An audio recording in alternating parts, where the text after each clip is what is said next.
Hello, everybody, and welcome to another episode of Exploring Avatar. I know it's been a while, but we're back. But of course, as always, I got my co host here, Drew. How are you doing? Doing great, Jerry. How are you? Good, good, man. And thank you, everybody who's joining us right now, whether it's nighttime, morning, whatever it may be. Thank you so much for joining us. And yeah, we got a stacked episode. We got a bunch of Frontiers of Pandora news. Finally, 2 years after our last trailer for it, and obviously a little bit of some mixed news in terms of the delays of the movies. But we'll get into that. We'll touch on that first, really quick. But before anything, we do have a special guest today from Instagram under Avatar Latino. It's actually Rocio, so let me bring her in. So, Rocio, how Hello. are you? Hi, I'm doing good. Very happy to be here. So thank you guys so much for inviting me. Of course, of course. We're happy to Thank you have for you. being here. It's my pleasure. So, yeah, it's Lucio, if you want to follow along too, top right, you can see like private chat or comments. You can see what people are commenting as we go along live as well. Oh my God. Like, since this is my first time, I have no idea how to see it because I'm on my phone. So I'm not sure where to see that. Okay, it's yeah. okay. I'll Don't post even them worry on about the it screen then. as well. It's all good. Oh, I found it. I found it. Never mind. There you go. Here we have Brianna Brown. She says it's been a while, and it really has. It's been a while. Thank you for stopping by as always. Afton Child, of course, is always here as well. Says hello.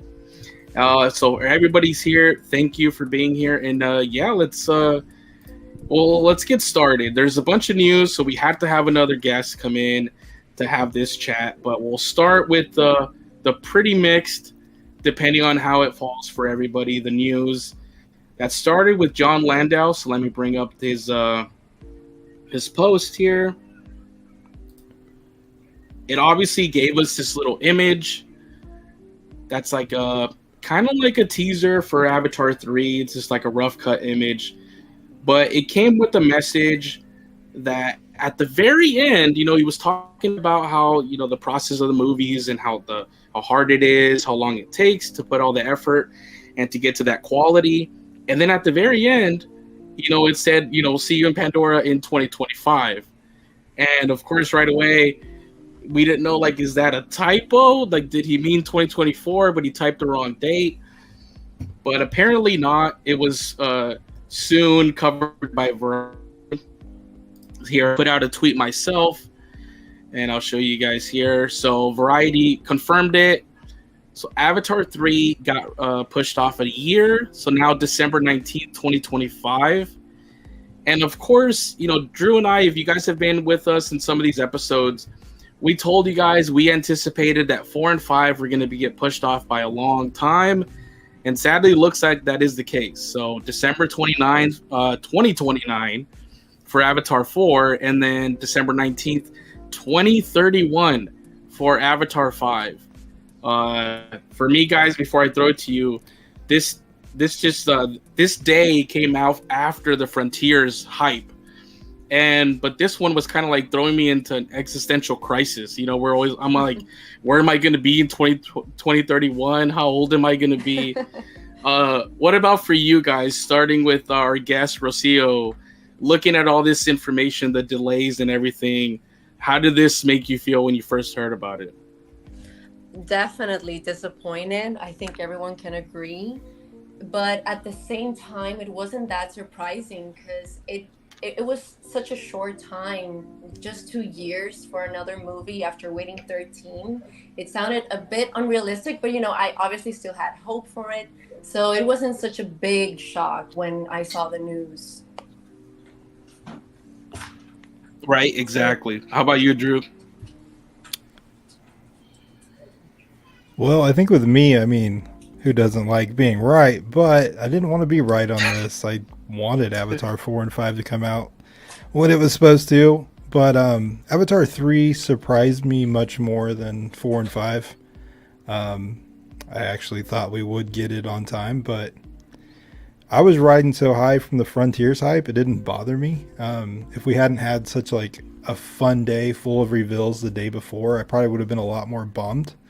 But the way I look at it is, hey, that's another year to just kind of enjoy what we have, and that's 1 and 2, and then Frontiers. So, just one more year won't be too bad. But that Avatar 4 and 5, man, 2029, 2031, that feels like so far from now. And I think one thing that I worry about, and it's not for me, I mean, I don't really mind waiting, I guess, but I mean, the age of some of the cast, the age of James Cameron, Jon Landau, that's a little bit of a concern to me, because they're not getting any younger. So Yeah, exactly. that's pretty much my initial thoughts.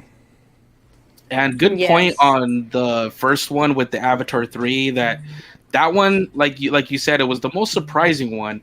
4 and 5, like we did an episode where we anticipated this very thing. We said, guys, I think, those were just very placeholder dates, and obviously they made us happy for a little bit. But if you really stop to think, nowhere in there did they factor in the actual production of those movies, because let's remember, they only did 2 and 3 back to back. They didn't, they only did the first act of 4, and that's only because of the children they were going to get aged out later on.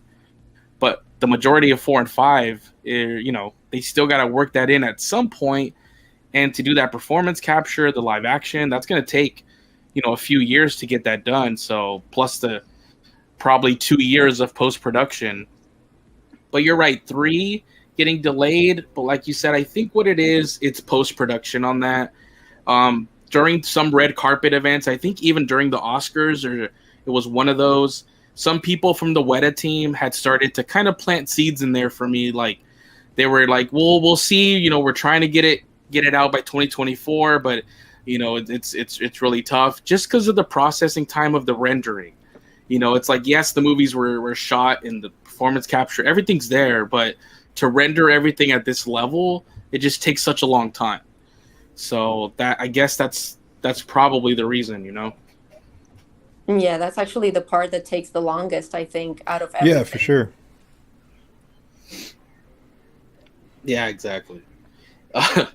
Let's see. I guess Brianna says she'll be in 11th grade when 3 comes out. So that's pretty cool. I guess you'll be almost finished with high school. Oh my. You'll still be very young, so you're good. Yeah, you'll still be at the age that the kids are now in the movie. So you're okay for 3.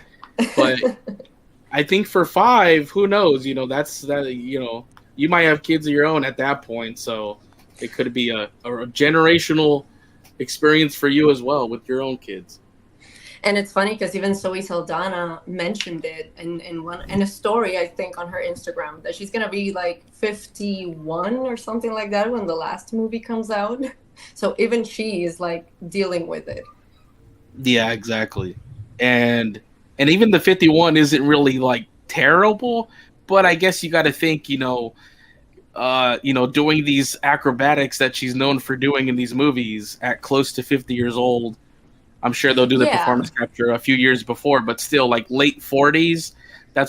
She's probably thinking like, oh my God, this is gonna be hard to do at late 40s. When I did the first one at like 29, I think she said something like that. She was 27 when she did the first one. That's crazy. Jeez, that's insane. Yeah, but hey, big difference between 27 and early 50s.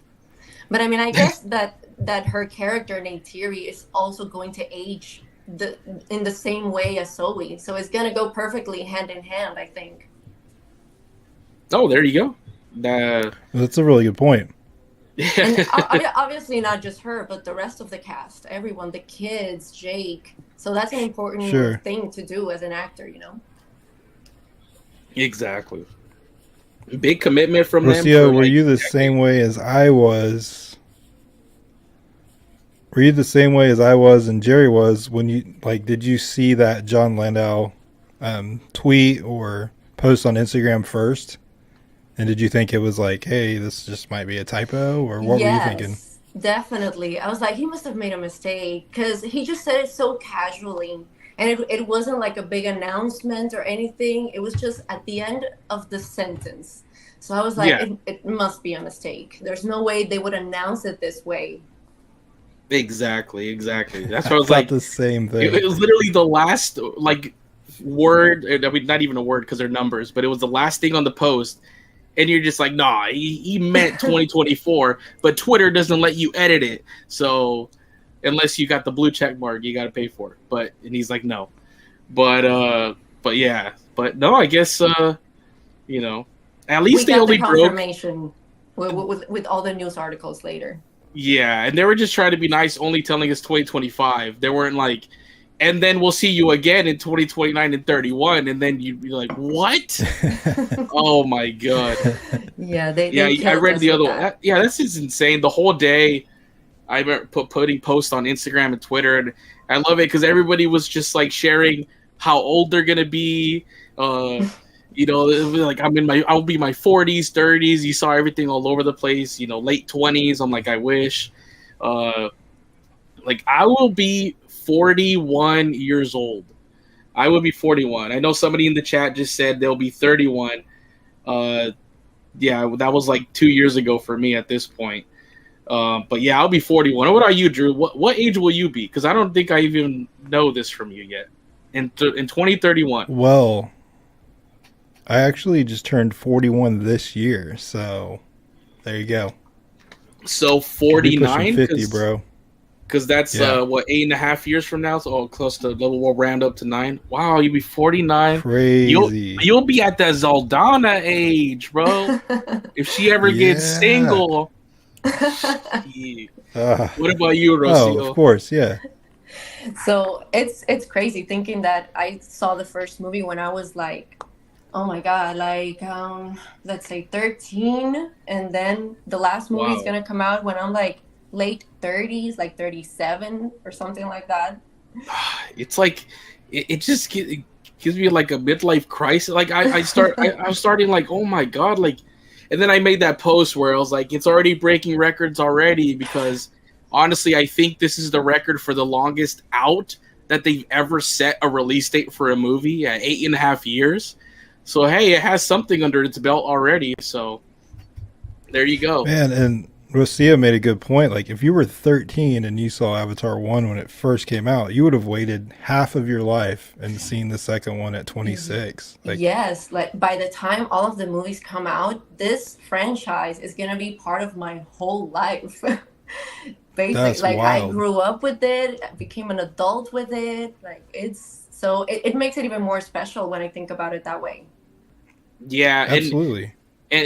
honestly, even the people that right now were like 10 to 13 age, which is like the audience that they wanted to grab right now for Avatar 2, they will be basically like grown adults themselves by the time 5 comes out.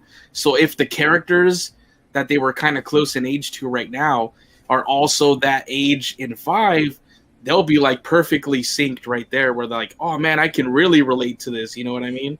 Yes, So it actually reminds me a bit of Harry Potter and how so many people grew up with it. yes. So this might cause that same impact, I hope. Yeah, because Harry Potter was 11 and I was 11 when the movie came out in 2001.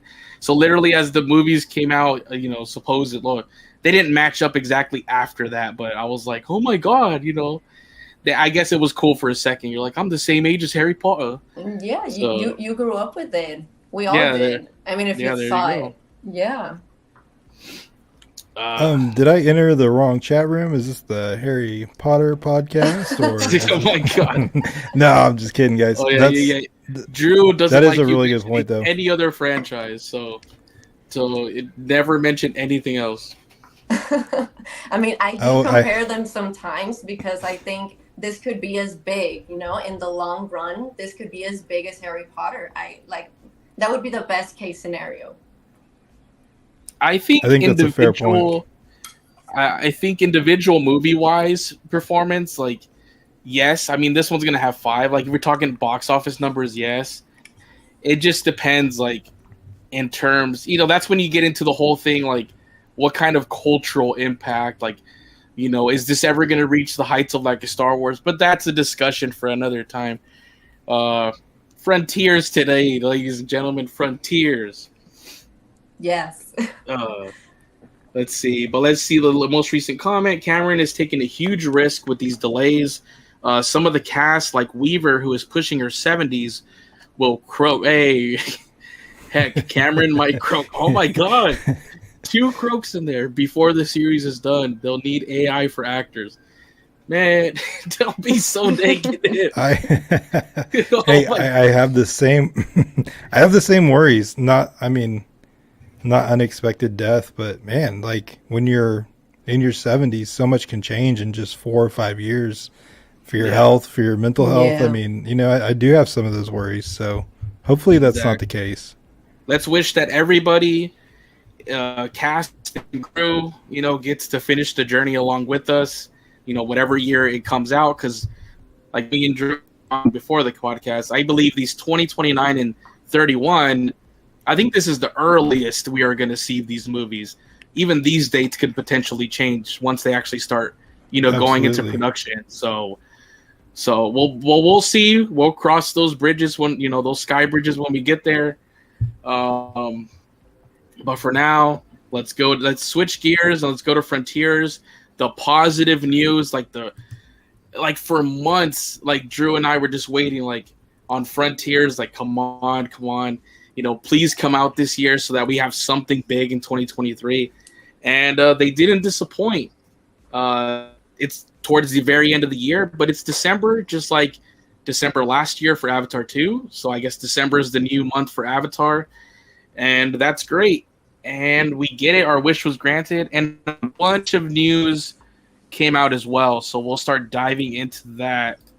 I'll start with just reading the game overview for you guys, and then we'll just roll from there. Let's see here. Okay, so abducted by the human militaristic corporation known as RDA, you, a Na'vi, were trained and molded to serve their purpose. 15 years later, you are free, but find yourself a stranger in your birthplace. Reconnect with your lost heritage, discover what it really means to be Na'vi, and join other clans to protect Pandora from the RDA. Right off the bat, what do you guys think about this quick synopsis, this premise for this game? Because I think it's it's kind of dark a little bit, the whole kidnapping of the children. It's darker than I thought they were going to go. But honestly, it's pretty intriguing. What do you guys think? We'll start with the guest first again. Thank you. So I like the fact that this time we get to be Na'vi, unlike the last game that we were Avatar. So that's interesting. Yes. I'm curious about where these Na'vi kids, which tribe did they come from? Which clan did they steal them from? So that's something I hope the game answers, hopefully. But I do like the fact that it also merges with the human aspect, that we can also use, guns and human weapons and stuff like that. So I love that we can still, enter both worlds while still being a Na'vi. So that's awesome. I mean, I love the story so far. I love how it looks. Everything looks amazing story-wise. Awesome. You, Drew? Well, she pretty much nailed the same points I was going to. And from a game standpoint, I love that they were abducted just so you could work in that whole familiarization with the RDA and why they use human-styled weapons. And from a game, that's going to make it way more fun. But I also like the fact that I'm pretty sure you don't have to use those weapons. So if you want your Na'vi to be more traditional, you could say, I'm not going to use the guns or explosives or whatever. So I think that's a really cool twist. So yeah, I'm just excited. They didn't make it they didn't cheap out on the story. It doesn't feel like it looks like they put a lot of thought and effort into the story, and that makes me really happy, because honestly, if they just gave me a Na'vi and said, hey, you can go explore Pandora, I would have been happy with that. But having a really good story is just going to make that game even better. Yeah, I agree. And it actually sounds like a sad story when you think about it. These poor Na'vi kids were kidnapped. So it starts off with that sadness. Exactly. And like you guys touched upon it, the fact that they kind of, it's a video game, so you're going to want to give the player the freedom of, using the RDA weapons or the Navi weapons and not restrict anybody that, might want to strictly use guns, or maybe, like you said, Drew, strictly just stick to Navi, or the people that kind of want to go in between. I love that for everything in here, for all the game mechanics, there's a cool story. There's a story reason as to why. It's not just like, oh, it's a video game, so you can do it. When in the story wise, in the lore, they're not supposed to touch the metals and all this stuff. Right. But so that's how, the darkness comes in with the story about the kidnapping since children. And they even state in different interviews and things. I believe I have one that I'll kind of read. The game director or one of the dev team touches on, like right here we see in the screen, like you're finally going to step foot on Pandora proper for the first time. So really, since they were kidnapped, it seems like they've only been in the facilities. And I believe in one of the trailers or somewhere they confirmed it was kind of like Hell's Gate where they were at, I believe. But wherever it was, it seems you were pretty much just in facilities the whole time, because they say this is going to be the first time that you actually step foot on Pandora, which is surprising to me, Yes, I actually think that they're all in the Western frontier, like from the start of the game, and like the whole everybody getting kidnapped, it's happening in the Western frontier. So what I'm guessing is that it is a place kind of like Hell's Gate, but specifically maybe for research and training the Navi kids. And what I'm guessing is that there is going to be a character that is very much like Parker Selfridge, that he plays out the same role as he. Yeah, exactly. And I thought Rocio made a really good point when she said that you get to be a not V this time. Like, that is so exciting for me. I don't want to be an Avatar anymore. Like, yes, I love that they made it so we can actually play as not V. And I like that at the same time that you're a Navi, you're starting to learn everything. It's not like you already know everything from the get-go, but you need to learn it as if you were a baby. So that's pretty cool. Exactly. Just like how Jake in the movie served as his journey in learning the Navi way in the first movie was kind of for the viewer to kind of, get the grips of everything. It's going to work the same way in the game, but in a different type of story, because of a different circumstance. So I love it's still going to work as that vessel for the player themselves, whether they come from seeing the movies or not. Like, the player themselves will learn the Navi way as you play the game, because of your character and their story. So like I said, everything sounds great so far. Like, honestly, no flaws for me in terms of at least the premise so far in the setup of the story. Yeah, I agree. Yeah, same here. Completely happy with what I've heard story-wise. Let's see. Here's a little snippet of this, a little dev interview, because here's where he touched on. I'll just read the quotes here. So the creative director, Magnus Jansen, explains that this push and pull between the two different worlds shapes the heart of the game, stating, "This character has never connected with Pandora. You've never set foot here. You don't know the ways of the Navi. You must learn how to become Navi, and that is what a big part of this journey is about. Being a child of the two worlds has its practical uses too, and your knowledge of humans uniquely positions you to combat the RDA. You know how humans think, you know their gear, you know their tech, and that gives you an enormous advantage." For me, that kind of harkens back to Jake himself and how, why he was so successful is because, he came from that military background. Obviously he was human. So it's the same thing that he even tries to impart in even the comics that we've read on here, Drew, on the podcast, where he kind of tries to tell the Navi that, like, you got to start trying to think like they will. You won't win if you kind of just stay stagnant in, your just the native ways. You know what I mean? Absolutely. He's trying to get them, even though he knows, like, their belief strongly, like, hey, we shouldn't use metals, but hey, maybe we can use them kind of, yes, it's not acceptable to you, but hey, let's just use it in limited amounts. Let's get rid of these people, and then we can go back to the way the Na'vi should be living. Exactly. Exactly. The main thing that justifies them using the guns is fighting against humans because it's the only way they can win. Yes. Aside Yes. from, of course, A was help and all these other factors, but using guns is very important, and that's why Jake maintains that tradition. Exactly. Yes. And then here in the next quote, he says, "It brought me great joy very early on in the project when it was clear that Lightstorm didn't want a game that repeated the events that you saw in the movies. In the world of Avatar, the joy comes from discovering and seeing mind-blowing new stuff.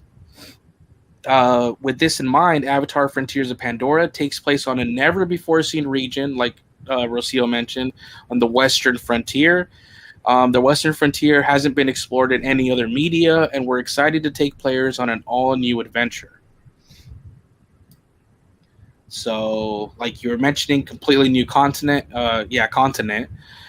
You'll traverse the Western Frontier in first person, a decision intended to immerse you fully into the body of a Navi. For Jansen, once again, it all comes down to that feeling of discovery and freedom. He says, "When I watched the first Avatar all those years ago, and then again with Avatar The Way of Water, there's this feeling when you see Pandora that it's almost real, because the groundwork that went into creating it and the quality of execution is so impressive that it feels like a real place. And you instantly have this feeling that you want to go there.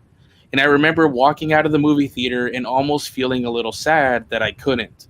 My ultimate core goal is to make it possible for me and you to go to Pandora.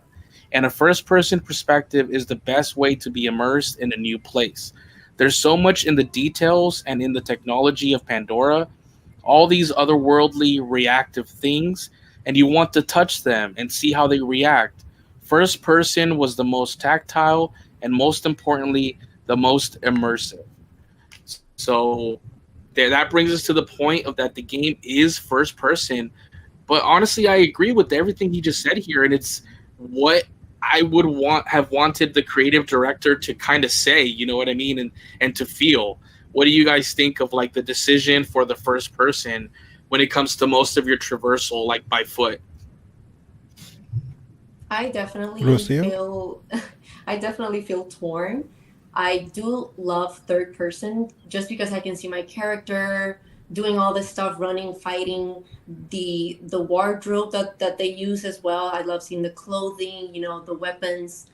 But at the same time, I do get them wanting to do it in first person to feel more immersive. And like imagine if you have a huge TV that looks amazing and it's in first person, you're gonna feel like you're actually there. So I guess in that way, it would make sense. So it's not gonna ruin the experience for me for not being in third person. So I'm gonna give it the chance either way. What about Well, you, Drew? I want to touch on one other thing besides the first versus third person aspect, and that is when I originally heard it was going to be the Western Frontier. I was a little bit bummed out, kind of selfishly, because hey, I'd like to visit where the Metkayina lived, or pre them getting destroyed anyway, or go to the places in the movies, go to the Metkayina, but I think this is a really brilliant idea to take us out of that world, same world, but just a different area that you're never going to intersect. I think that's a really smart idea. Selfishly, I would kind of like to go to those places in the movie, but I think this will be a good way to tell a story with a whole new set of characters that don't intersect, and so it gives them a lot more freedom. They're not going to screw up anything Jake and Neytiri and their family have going on. So I just wanted to make that point first.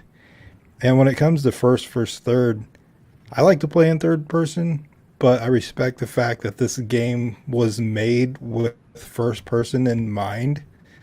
Yeah. So just due to that alone, like I'm totally open to giving it a chance and being open to first person. I don't hate first person by any means, but as Rocio said, I like it just to see the cosmetics that I've unlocked or purchased, or see the views, but definitely willing to give this first person a chance. And if there's a photo mode or something similar, I mean, really, that will take care of the need for third person for me. You know what? At least they made it third person when you're flying or when you're riding. So at least that's gonna look amazing. It's gonna look awesome. Exactly. Very good point. That's the point I was going to touch on. That regardless of just if the on foot traversal and the combat, most of that is first person. At least, like you guys stated, for the mounts, it's going to be third person so far for the Ikran and the dire horse, and things like cutscenes, as well as sometimes basically just interactions with NPCs. The camera usually kind of zooms out and you can see both characters. So I think there's still going to be plenty of opportunity to see your character. So I think you'll still want to, be encouraged to customize your gear and things like that, because I think you'll still see it enough for that.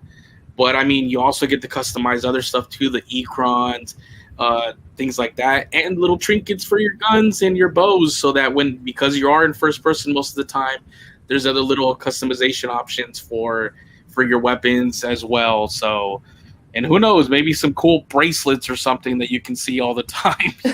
Who knows? So I was also curious, what about both of you guys? Are you happy with a whole new continent, which they called it, of the Western Frontier?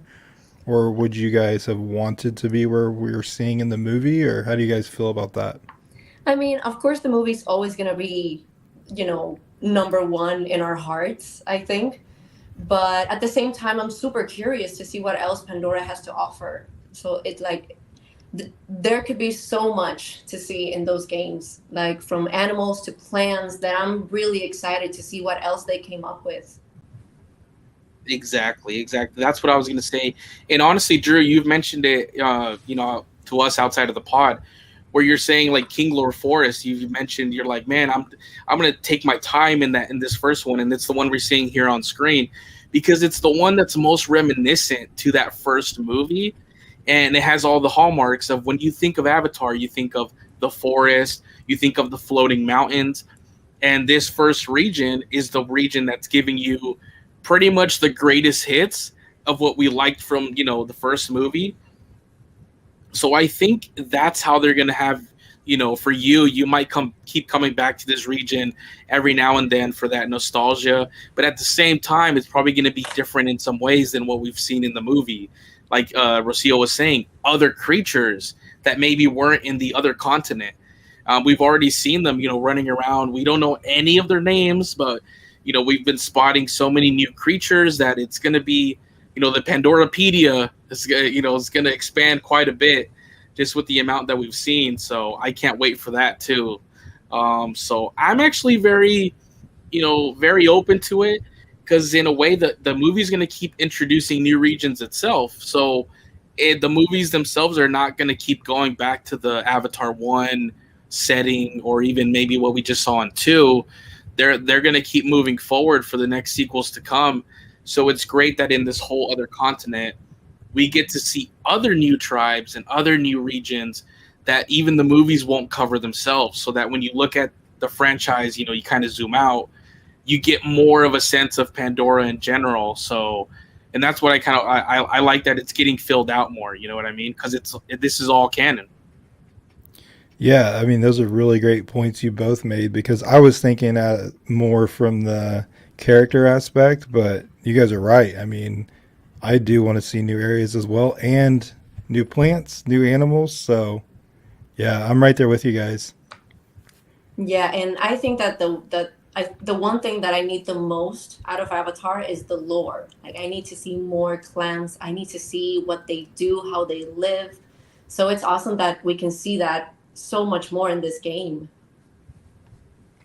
Exactly. And I think for all three of us, that's really that's our favorite part about Avatar is the lore. 100%. Yes, 100%. 100% is the lore. It's just fascinating. And when it comes to that, just so people know, we have seen interviews where the dev team has said, look, we've worked in collaboration with Lightstorm Entertainment. So it's not like this studio, like they're just like, yeah, you'll be canon, but you'll be in this Western frontier, and or we're busy with our movies. You go do that and just create whatever. No, they said, you know, the Lightstorm Entertainment team was a full collaborator on it. You had teams from the movie side, like concept artists on the movies, costume designers for the movies, that are the ones that also worked with the, you know, the artists over here at Massive and all the other Ubisoft studios. So I'll show some new art later on from one of those other Ubisoft studios that has helped Massive bring this game to life. But I love that the movie team has been so involved. So basically, really, this is 100% lore. So everything here, I'm sure Jim signed off on everything. You know, all the new creatures, the regions, the clans, and then the designers of, like, the designer of the Skimwing. He actually said, you know, some of the creatures I helped design, you already saw them in the trailer. But you know, we don't have the names of them yet. But yeah, man, they there's some stuff that they worked on that we're gonna experience exclusively over here. So that's cool that it's just been a full collaborative effort, and really, like you said, lore is our favorite part, and now it just got like doubled, you know? Yes. Absolutely. And I saw in the chat, Kian Neytiri, I'm probably butchering that name, but said, I think in older interviews, they said that they want to keep the game under live service and add more content for years to come, which is nice. And I couldn't agree more. Like, super excited for that aspect. Yes. Gives me so much hope for the future. Yeah, exactly. They did mention, not right now when they, you know, had this Ubisoft Forward event, but years back, in 2021, when they first showed us the original trailer that we saw, that's when they were doing some interviews. And yeah, the higher up, you know, at Ubisoft said that the plan for this is to support it not just when it comes out, but for a few years after that. So we're already seeing signs of that. We're going to cover that later when it comes to the different editions and things like that. You know, already seeing signs of post, you know, content DLC.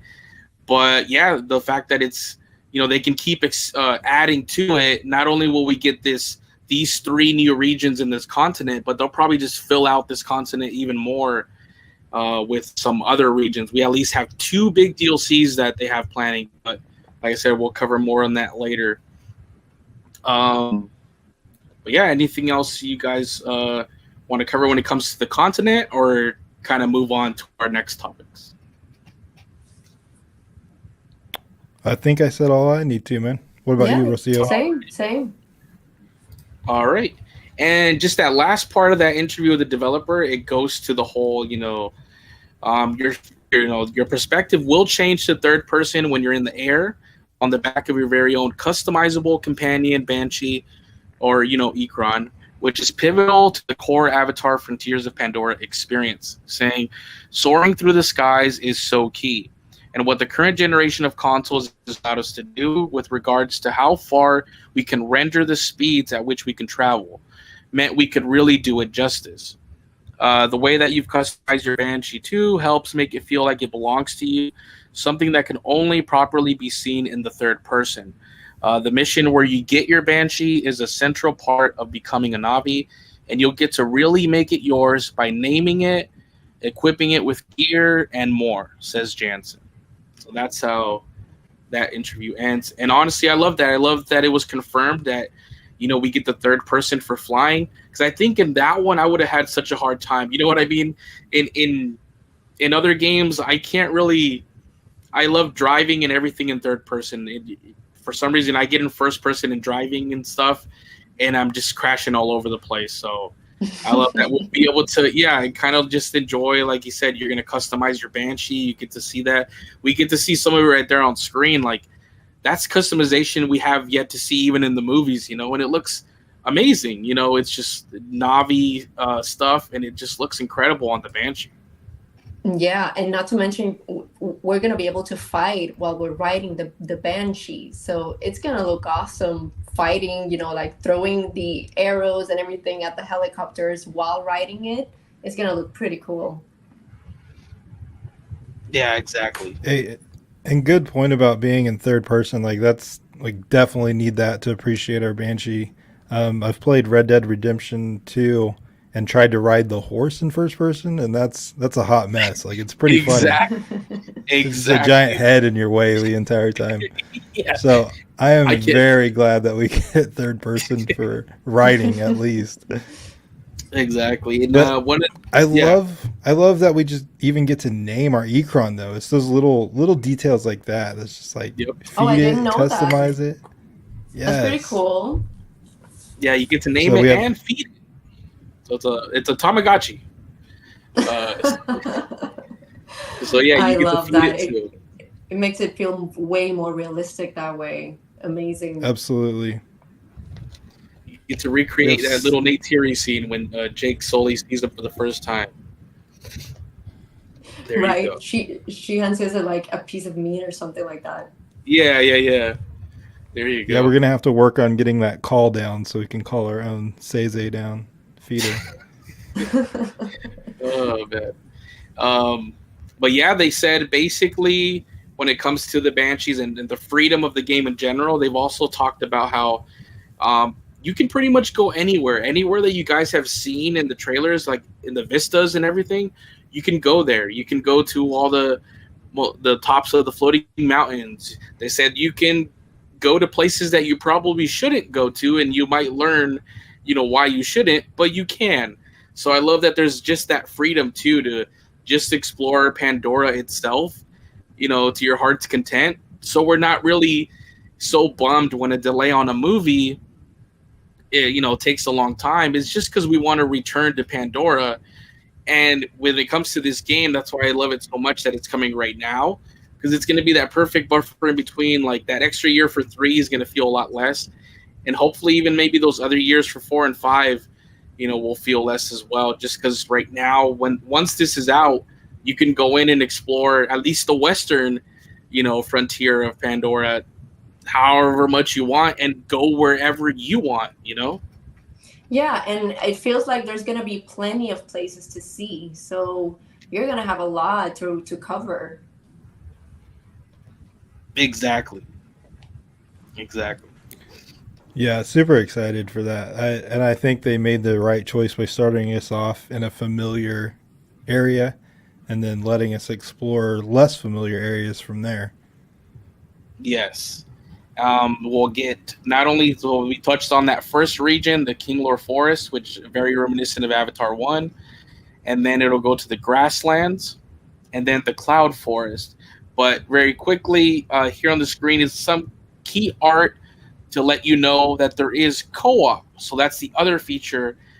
We were worried for a little bit that you hear things like live service, you think, oh no, this is going to be like a multiplayer game, and you're going to see just people all over the place, and it's going to ruin your immersion when it comes to like an Avatar, exploring Pandora. But no, I love that there is multiplayer, but it's limited to you and one other person. But you guys can complete the entire story campaign together if you want. Drop in, drop out, or just explore whatever you want to do. And this art right here kind of shows it. Illustrates that, yeah, so for anybody that didn't know, there is going to be a co-op option. And Drew, did you say it's actually cross-platform?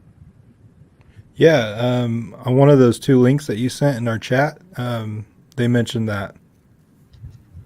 Okay, awesome. So yeah, so it doesn't matter if you guys get it on Xbox, PS5, Amazon Luna. I don't even know what that is, or PC. You guys will be able to play. Yeah, I keep saying that at the end. It's like Xbox, the newest Xbox, the PS5, PC, or Amazon Luna. I'm like, What is okay. that? I don't know. Chat, do you guys know what Amazon Luna is? Sorry, I'm a rumor Luna. is all the cool people will be on PS5. So just saying. Yeah, PS5. Come on, guys. Oh yeah. Let's see. Brianna Brown says, I want my character to look like a shaman lady. Yes. That's pretty cool. And you will be able to. We'll show you guys some of the cosmetics sets they've already shown off and everything. We'll go into detail on all the additions. After Child says, I have a question. I kind of wonder if the second character is also part of the story.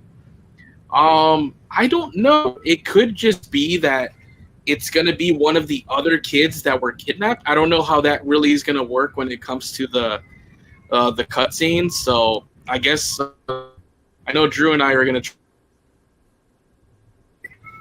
But I mean, maybe there's story implications, or maybe not. Maybe it's just like they're kind of invisible. They're not really there. They said Amazon Luna is a cloud streaming service. Oh, okay. So I won't use it because, yeah, I don't have super fast internet. So I'll stick to consoles. You know what? Something else I love about the co-op, not just doing the campaign, but I can just imagine myself hanging around with my friend around Pandora, and you know, like talking over the phone or something, and just be like, "Oh, let's go here, and let's go there, and let's fly now. Let's go to the mountains." Like that's gonna be so cool. Yeah, I agree. And like you could even get multiple friends. Like say there's 4 of you and 2 of you could be together, the other 2 could be together. And I mean, yeah, you're not all going to be in the same instance of the same game, but that's just going to be a lot of fun. Like, hey, let's go check out this river. Or, have you been over to this part yet? Like, exactly. It's as if you're there. Yes. Exactly, because probably when you're playing on your own, maybe you discovered something cool, and we'll have those, I don't know, nostalgic game modes when I used to. And now you're gonna go tell your friend like, "Oh, look what I found," and now you like literally take them there. Like you'll be like, "Just follow me," and you're like flying on your banshee. You're like, "Be in the movie? Like what is happening?" You know what I mean? Like that's so cool to think about. Yes. You know, and they're gonna have their own banshee. It's gonna have its own. They haven't confirmed if we can choose the color scheme of the banshee. I know that you can customize everything else, but I'm sure they might work something in where you can kind of choose the color. But other than that, 100% confirmation. You know, your friend's gonna have their own, you know, unique looking banshee, and they're gonna look unique. So it's really gonna be a cool experience. And then just like that, you could show each other stuff in Pandora, just cook, chill, like, you know, just have a relaxing time. Living that Navi life. Live your best Navi life. That's how when Red Dead 2 something... came out, that's how it was. I was just like chilling sometimes at the camp, just drinking coffee. I'm just like, man, why can't life just be like this? For real. Something Jerry and I discussed earlier today too was, I mean, I'm going to want a character for myself that I play through and do whatever. I can hang out in the King Lore Forest all by myself all day if I want to, but I'd also like a separate player for like when I play with Jerry because, hey, I'd like to explore, you know, and do the whole game with him, or, you know, if Jerry and Rocio want to play together or anything like that. Like you could have a character for separate friends and do different things with them. Yeah, exactly. Yeah. And I didn't even think of that until you told me that, and I was like, that's probably cool. So hopefully, like, they have that where some games where like you can create multiple, you know, characters and accounts so that you can, if you know you're gonna, you know, play with a certain friend, you're like, all right, I'm gonna choose this account right here, which I kind of made tailored for my co-op experience, and then your single player one is like untainted or whatever. So the second region is the grasslands, guys. We got to touch on this huge big boy right here. This is insane. This is I forgot the exact name of it. I think it's Zakru or something similar. This huge beast that they live in symbiosis with. Is this their Tulkun? Yeah, you nailed it. It's Zakru from the Zeswa clan. There you go. There you go. So many questions about this creature. Right? Even in the very first trailer years ago, I've had questions about this creature since then because, you know, it was that shot where you see these dwellings, and then I thought it was like another, you know, home structure or something. But then, like, one of the Navi walks up to it, and like that, like the eyes end up opening, and I'm like, that is a huge creature. Like, that's awesome. So, very excited to see what's going on with that. I'm wondering, you know, big story element with these creatures. It's just going to be interesting to find all that out. So just the new clans and learning the new stuff, the new cultures, that's going to be interesting too, man. Oh yes. My first thought was I'm gonna take my Ikran and I'm gonna land on top of one of these. We've only seen them just like this. Like he's like, bro, I'm just trying to chill. They built this stuff around me. Like, look, he's like, I don't even move. Right, Children like here just messing around. I wonder what they use those creatures for. Like, how is it that they Yeah. cooperate? I think it's the biggest land creature so far. I think so Yeah, too. that kind of. Yeah, I think so too. I think that dwarfs the what is it? The Titanothere, at least so far, was the biggest. I think. Yes. Mm-hmm. Hammerhead. Yeah, I love so those kites that you see too.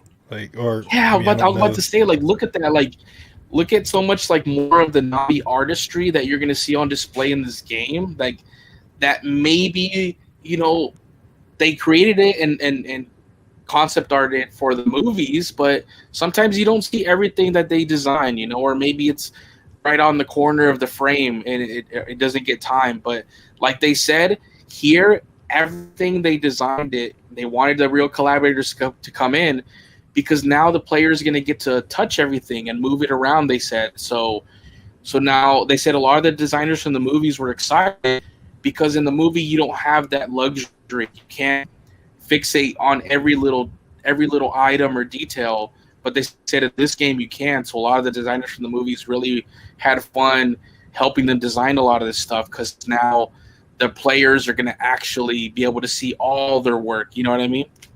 Right. It won't be just a thing in the background that you have to like squint your eyes while you're watching the movie. This time you can actually see it up front. Yeah. Or just an entry in like a lore, like a paragraph of a lore thing. You're like, oh, okay, cool. That would have been cool to see. But yeah. So that's very interesting. And then the third region, Drew, it's the Cloud Forest. Let's see if I the mysterious Cloud Forest. Let's see And if you've seen Return of the Jedi, you've already seen it. It's called Endor, I believe. Yeah, Drew's telling me this is Andor, and you're gonna have those little Ewoks pop out. So I guess watch out for those, according to Drew. But no, it looks super interesting. I like how the bases of these trees, like the first time I saw it, I didn't notice it, but look at that, like they don't touch the ground. Like the end that touched the ground is like somewhere else. You see what I mean? Yeah, Like, it's in they the kinda look center, like- and then it goes They're off left and floating. right. They're totally floating. Oh, they're I just think- completely floating. They're floating, yeah. Is I'm the pretty trunk not sure, in this? I'm pretty I sure they think said it in a video that they posted about the game that it's a forest with floating trees. Floating tree. Huh. See, I now thought the just trunk learned was in the something. center. No, like I if thought you it was look just like off in the camera. center a little bit to the right, you're gonna see like a tree perfectly there, and it's like completely off the ground, like the whole That's trunk. crazy. Oh, that's Yeah. crazy. Like there's No wonder they're obviously a saying lot of this is- unobtainium there. Huh. Yeah. Wow. And probably maybe pollution or something. I don't know, because they're saying some weird fungal stuff is going to be growing. There's going to be some weird thing going on with some of the animals. So I'm thinking maybe some of them went through maybe some evolutions or something. Like maybe something has caused it to kind of change a bit. But yeah, they said they didn't really want to keep saying much about this region, but I assume this will be the last region. You know how you kind of keep unlocking the next area. The first two obviously are like the Ikran one is the first one, and then the second one is the grasslands. They're going to show you how to use the dire horse. And this one, I don't know if it's going to unlock some third secret mount that we don't know about yet, but at least it seems like this is going to be one of the final region of the game. So a lot of mysteries to this one. Yes, I'm actually very curious about this clan because when they describe them, they say peaceful healers, right? But then they say they have their dark secret for being mysterious. So I'm like, what Yeah. dark secret are they talking about? Exactly. Like, made him sound good, but then like you ended it kind of sound like kind of shady. Like they have their reasons to be hidden. Cannibals. Right, yeah. And for a Navi, it's weird to have, you know, a dark side, at least so far with what we have seen. I'm not going to visit these people without a co-op homie right there beside me. That's all I'm saying. I mean, their homes just look weird. Look at that. It's even causing me to cough right now.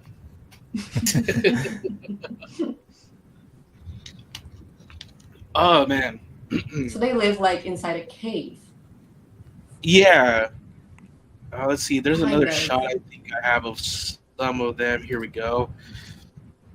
This is when they were saying, yeah, they kind of look a little sinister, to be honest. But then they're healers, you know, and healers are supposed to have that positive vibe. So that makes it more interesting. They're evil healers.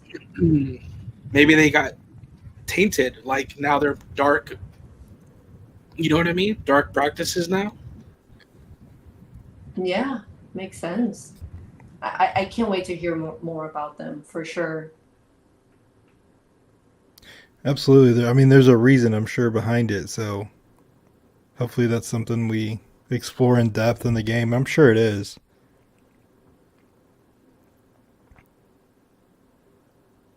They're very cool. They have a very unique style. I like it. Yeah, for sure. I almost like right away thought of what was it, Sute's like family. You know how they were like weren't they kind of into like some kind of like dark magic type of stuff as well? Yeah, yeah, that's true. In the comics. So who knows? I Yeah, guess there is kind of it did surprise me about Sute's parents and how they were like evil in their own way and liars and stuff. It was like, oh, so the Navi do lie then? Navi can be evil sometimes. Yeah, they were horrible, not the. I mean, really. Man, they didn't get the memo of their own son because like he came out so honorable, like one of the most honorable that we have seen in the franchise. And yet in the comics, his parents were just like bad. You're like, you obviously probably didn't learn it from them. yeah. I hope that we get to see Sute's brother again because he just disappeared on his own. So it would be so awesome if they brought him back somehow, maybe in a comic or anything, but just to see what happened with him. Anything. Yeah. I agree. I think he could end up being much more like Sute than his parents anyway. Because he really wasn't down for what they were doing. Kind of feeling like this region is the closest to the main operation of the RDA, and which is because you know, like they've shown us the bases, they're all kind of like polluting the environment, and I'm thinking maybe this is their dark reason as to why, like maybe their region is just basically just gone to hell because of the RDA, and that's why it's the last one because it's the closest to, you know, whatever main, you know, last, you know, the biggest bases you're going to get to. So maybe it has something to do with that. So who knows? Yeah, I think that's a good guess. I mean, it'll definitely be interesting to get there and see what's going on. Hopefully our character will be able to help them in whatever they're needing. Exactly. I have a feeling it's our character that's going to need them. Ooh. I don't know. Like, it's just the healer part. It makes me feel like maybe our character is going to need something from the healers. Maybe they have like a special herb or something like that. That's true. And, you know, I know we haven't touched on it just yet, but like the cooking aspect, maybe they're going to teach us a way to make almost like a potion or a way to heal us or others or animals. Oh, probably, yes. Yeah. I love that we can cook. That makes it feel so real. Like, so you don't have to just walk around or do missions, but you can actually cook. You can feed your banshee. You can do normal stuff. That's awesome. It is. It's almost as Absolutely. like Navi simulator as we can get. You know what I mean? Yes. At least right now.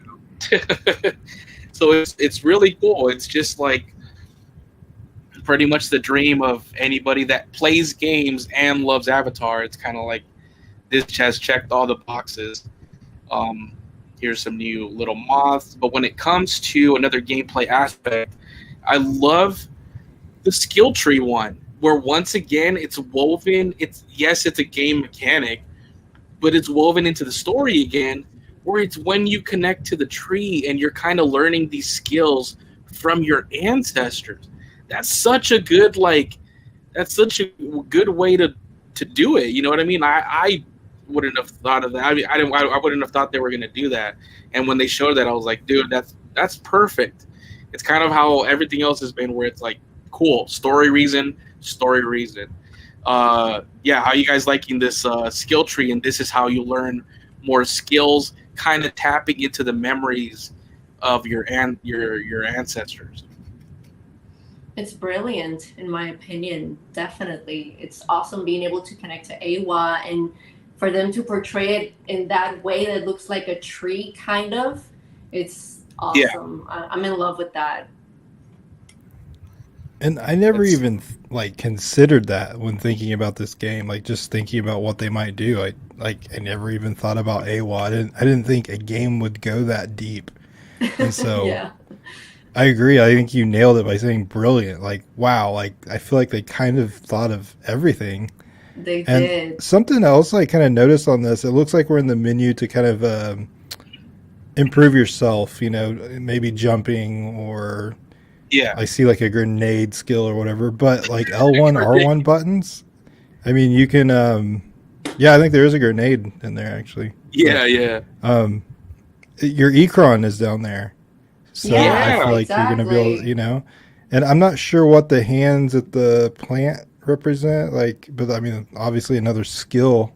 Maybe like healing, like a healer. Yeah, skill probably like the healing. Yeah, so maybe you're right that the healing or it could just be labeled as healing, but it probably encompasses maybe like different stuff. And maybe cooking is in there too. Exactly. That's cool. So this really excites me, just how they've got this laid out. I hadn't even noticed those at the bottom. So good eye, Drew. That's awesome. You're so not a real fan. They did say, you unlock more. You can unlock more skills even for your banshee riding. You're going to get those cool tricks, the aerial tricks you can do as well. Oh, it's so cool when they showed them, like when you're doing them right next to the water, like skimming over the water, and it was just sparkling. I'm like, dude, this looks incredible. Like, to me. So. Oh yeah, absolutely. It's gonna be so much fun. I think the only thing that looked like, just the game mechanic was the weapon wheel. But whatever, really, there's no story way you can be like, this is why I can see a weapon wheel. You know what I mean? So it's just like, whatever. Everything else is cool. It's like they thought of everything else, but this one, I'll give them this pass. Whatever. It is a video game at the end of the day. So, whatever. Look at all those choices, though. That's a lot of weapons. Yeah, it's like a bow and arrow, a long bow. You get like a spear shot or slingshot. I forgot what it was. Like another Navi weapon, and then of course, assault rifle, shotgun, and then they showed rocket launcher in the game. I assume that's the one that's not really there, is a rocket launcher. But then at the bottom, I don't know what that one at the 6 o'clock is. I don't know if that's a pistol, because they didn't really talk about that in any of the things. They just mentioned assault rifle, shotgun, and rocket launcher. So I don't know if that's a pistol or some kind of grappling hook or something. I don't know. It could be like a pistol or maybe like a flamethrower. I don't know. Could be cool. So it looks like maybe there's another. My first thought was maybe some kind of stun device or something, just because it's yellow. That's how tasers are. But I don't know. Yeah. Same with you guys. I have no idea. But what I noticed about it is there's no ammo for it. So it must have some kind of cooldown or something. Oh, yeah. Good point. Good point. There is no ammo, so it's not like a... Yeah, so I don't know what that is. Maybe to get to higher areas or something without, doing this long climbing animation on, the side of a tree or something. Maybe it is, some kind of grappling hook. Who knows? Batman? Actually, On This one is of the his trailers, utility you belt. can see it, like the grappling. Now, I don't know if that one specifically, but on one of the videos you can see like, going up a rope kind of Oh thing. yeah, Oh, I that's wondered what what it. that was. I thought it was like a weird looking vine. I was like, okay, I guess Yeah, that doesn't I really was like, look like what a is vine. this? I mean, maybe it is a vine. It kind of looked like a vine. But maybe it was this. Maybe you actually just did put it together. It is some kind of grappling hook because they traversed that really quick, and then they got to the top of like wasn't it like one of those sky bridges or something? Yeah. So yeah, so maybe that is what it is, huh? It's interesting. You heard it here first, guys. We solved it here first, and then that's not what it is at all. But whatever. The Oh, Vine Maker 2000, I believe, is what it's called. oh my god.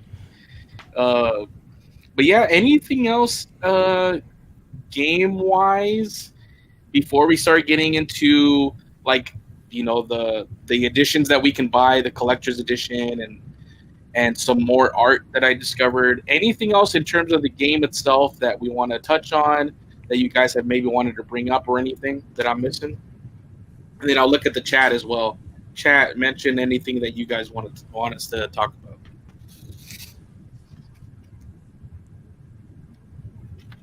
I'm just super excited.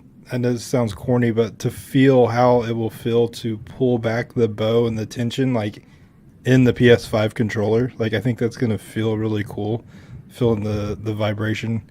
Oh yeah. And I just love that I love how our character's holding the bow. I mean, obviously they're going to get that right, but I'm just glad to have those small details of how they actually shoot a bow like nailed. And unlike the previous game we had way back in 2009, where they didn't even have the little black tufts on the ends of their tails, like it's like they thought of everything for this game. That just really makes me happy. Oh yeah, you can tell the dedication they have put into this. Exactly. Absolutely. Yeah, you can see all the the years because they first announced that they were working on this game in 2017, and then they finally showed us something in 2021, and now we're in the release year, and we saw more, and we have all this new information in 2023. It's been quite the journey. 2017 is also the year they started the performance capture on Avatar 2, so both entities have been on quite a journey. Wow, yeah. And Let's see. this one screenshot, look at all that detail. I mean, just not only just in the hand that's holding the bow, but the offhand, like you can see the bioluminescence, it's just the beads, like almost the stitching. It's cool. Yes. So cool. Like talking about the bioluminescence, I cannot wait for those nighttime moments. Oh, yes. And they haven't shown us too much of that yet, so that's gonna be exciting. Yes. Yeah, we just got like a quick little look in one of in the trailer. So that, especially in first person, that's where I'm like more and more as I think the guy convinced me just reading those paragraphs. Like more and more, I'm like, yes, I think it was the good choice to do everything first person because when we walk through it for the first time. It's going to be an experience when we first look up and see the floating mountains. It's going to be cool. Or pretty much everything you're just seeing like with right in front of you or with your own character's eyes. It's going to be pretty cool. Yeah, I'm getting a bit ahead, but can you imagine with those new Apple glasses playing Frontiers of Pandora first person? Oh my God, like virtual reality. Man. Oh god! And aren't they coming out with a new VR 2 for the PlayStation 5? Oh yeah, I think virtual reality right. They are. Yeah. Oh wow. Yeah. But at the moment, they got to work on their VR games because they're really dumbed down compared to like the regular game. You know what I mean? They've yet to give you like a great AAA game experience like through and through with VR. At least I think so. So I think they're not really there yet. I guess the technology isn't there yet. Yeah, yeah, pretty much, yeah, But if it was, no, I totally understand what you're saying. for sure, If it yeah. was there and it could truly feel like we were walking around or just moving your head, you could look at all the different plants and up at the moons, and yeah, You know what? it At would the be same amazing. time, it's a good thing. It's not gonna be like that because society is gonna lose me if that happens. I think it's going to anyway. Yeah, I think a lot. Yeah, for sure. Like when the first, I was just telling Drew when it first comes out, I'm taking like 4 days off in a row just to get lost in this in this game when it comes out because yeah, I'll just be itching to play it that much. It's like I can't. But yeah, Well, and that's what we were talking about. Like, we want to take our time with it. Like, I don't want to be on Instagram and be spoiled. Like, oh, hey guys, look what's gonna happen. I've already beat the game. Like, I just want to take my time with it. It might take me a long time to get through the game. I think I'll most likely yeah, do the whole campaign and then at the end do everything else so that I can just stay in the game, peacefully and not having to worry about finishing the game. At least that's me. Hmm. Like I'd rather finish it and then do all the exploring and take as much time as I want. exactly, exactly. And then somebody asked, how do you get ammo for your gun? I'm assuming things like ammo for the RDA weapons, or to even acquire them, you're gonna have to. It's when you storm the bases, or you're taking down some of those bases. Another cool, I like that little detail. You take some down, and then you're kind of helping, Pandora heal. You're gonna see like the growth go like over the base, and then like the flowers and the plants come back and everything in the animal. So that's pretty cool. But I assume that's where you'll find your ammo is just like in the bases and stuff. I assume, right, Drew? I mean, that's what I would think. Yeah, I would assume so too. I mean, shouldn't be just out in the forest randomly. But I love that aspect too that they mentioned. Like, hey, when you do defeat the base in this area or whatever, you can get better quality supplies again. Like the plants come back, and you can get stronger stuff to level your stuff up, make better foods, better weapons, better armor. Like, oh, that's exciting. That's what I love. I love to hear stuff like that. So, like beating the base, it has a tangible effect on the game. You didn't just complete the mission, but you can then even make your stuff even better. Like, I Yeah, swear they thought of everything in this game. pretty Yeah, and I much, man. loved They really have like.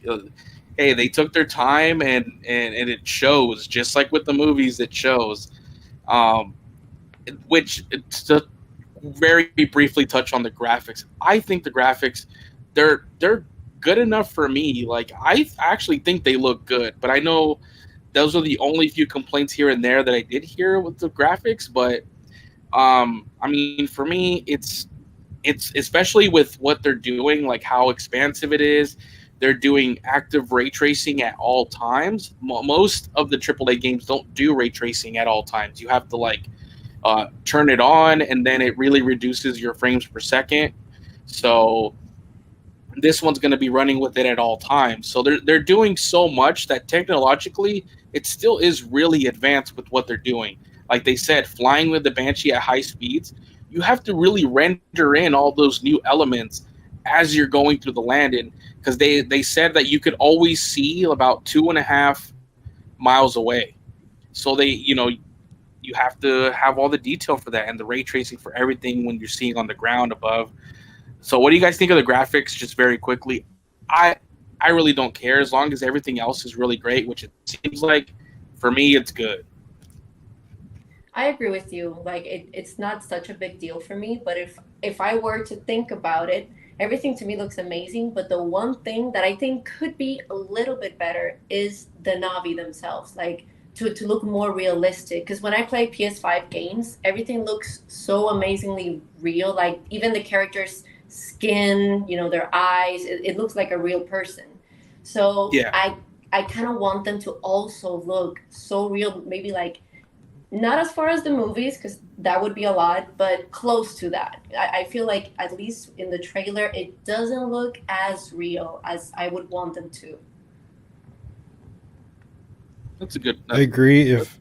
If I had one thing I'd say would be a criticism is there's some shots and some graphic shortfalls, I guess, if we're talking about being like AAA game on the next gen console or the current gen console. But at the same time, I'll even play older games still. If I truly enjoy the game, the graphics matter less. So as long as I really love the game, even if the graphics aren't a 10 out of 10, if they're an 8 out of 10 for me, that's enough. That's plenty. So, yeah, I do see some of those graphic shortcomings that others have pointed out, but at the same time, for me, that's not like a deal breaker or something that may even really take away from the game. Like, that's okay. Like, I can accept some of that, knowing it's such a big open world. Yeah, That's true. exactly. It's kind of like every other pro can outweigh, just that tiny little con, which they probably would have perfected, but then something else would have suffered a little bit, but that would have made it seem even less of an exciting game. You see what I mean? So they probably did weigh like the trade-offs that they had, but at the same time, we're not watching these in 4K. Like when we play the PS5, like we haven't really seen it on our TVs.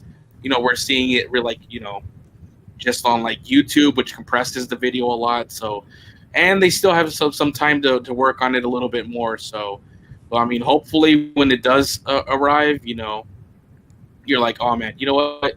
It really it's good.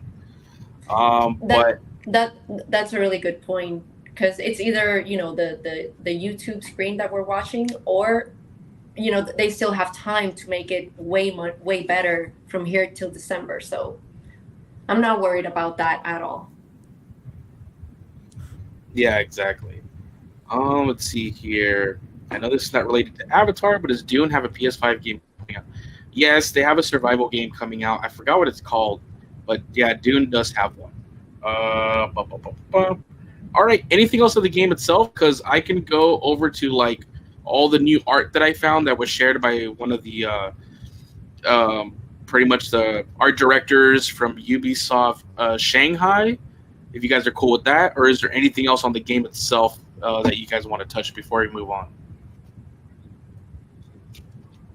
You can go ahead. Anything else for you? No, I don't think for me. I think we touched on everything I was thinking of. All right, so I found these. I thought they're really cool. It's some art on some of the new creatures we have seen throughout the trailers, and even some that we haven't. So obviously, we've seen this one roam around a lot in the grasslands. I just thought the art looked really cool. This guy shared, I believe, like 10 or so concept arts of what he provided for the game. So this is one of the smaller studios that is helping massive, because obviously you have a main studio and then you have a lot of subsidiaries that help. Just like Weta's the main visual effects one for Avatar movies, but there's a bunch of visual effects studios that are smaller scale that still help out anyways. So there's this one here. This one really makes me think of like Jurassic Park, like more like a stereotypical dinosaur, you know what I mean? But I've loved these as we've seen them in the trailers. They also look really cool, so can't wait to see more of them. I love this art style too. Yeah, the art style is it's pretty cool. I love how you can see like the rock arch in the back, very similar to the Tree of Souls. Yeah. Oh wait, what happened? Hey, where'd it go? Bring it back. Bring it back.